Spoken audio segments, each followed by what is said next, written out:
পাহাড়ে অস্থির অবস্থার সৃষ্টি করছে। ভাই এটা এত পরে বুঝলেন? আমরা তো আগেই বলছি যে ফ্যাসিবাদের দোসররা সমাজের সব জায়গায় ঘাপটি মেরে বসে আছে। তারা সুসংগঠিত হওয়ার আগে ন্যূনতম সংস্কার করে নির্বাচন দেন।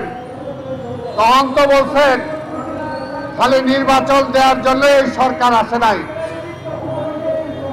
তাহলে কিসের জন্য আসছেন? আজকে স্বাধীনতা হুমকির সম্মুখীন হবে আর আপনি খালি বিবৃতি দেবেন সেটার জন্য? অনেকদিন ধরে বাংলাদেশে পুশিং হচ্ছে, ভারতীয় নাগরিকদেরকে পুশিং করে আমাদের দেশে পাঠাচ্ছে, কোনো প্রতিবাদ নাই। রোহিঙ্গা নতুন করে বাংলাদেশে পাঠানো হচ্ছে। ভারতের দেশেও তো রোহিঙ্গা ছিল, সেই ভারতের রোহিঙ্গাদের বাংলাদেশে পাঠিয়ে দিচ্ছে। কোনো প্রতিবাদ নাই, কোনো প্রতিবাদ নাই।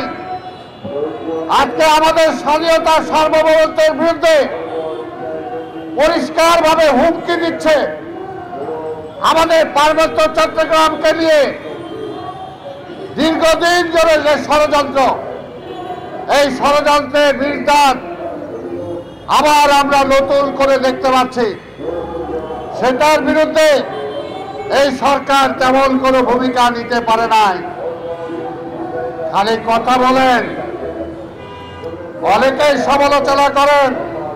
কিন্তু একটু চিন্তা করে দেখেন, শহীদ রাষ্ট্রপতি জিয়া রহমান যদি পার্বত্য চট্টগ্রামের সেই সময় আমাদের এই দেশের নাগরিকদের সম অধিকার না দিত, জায়গা দেওয়ার অধিকার না দিত, তাহলে এতদিনে পার্বত্য চট্টগ্রাম আবার থাকতো না।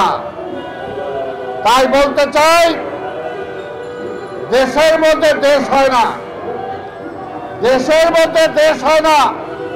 দেশ একটাই, বাংলাদেশ।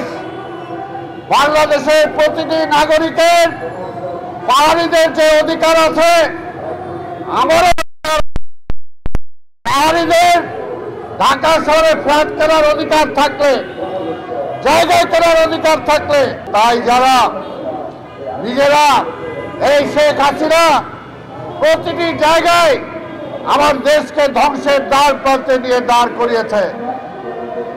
আজকের এই পাহাড়িদের যে অবস্থা, পাহাড়ের যে অবস্থা, এই অবস্থার জন্য আজকে শেখ হাসিনা দায়ী।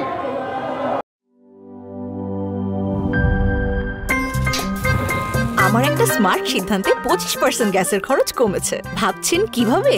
সাধারণ গ্যাস স্টোভ বদলে আমি এনেছি আরএফএল গ্যাস স্টোভ। এর সাইন্টিফিক নজল ও ব্রাস বার্নার ক্যাপ সমানভাবে তাপ ছড়িয়ে রান্না করে দ্রুত, তাই গ্যাসও বাঁচায় 25%, টাকাও বাঁচে 25%। আরএফএল গ্যাস স্টোভ, নিরাপদ ও গ্যাস সাশ্রয়ী।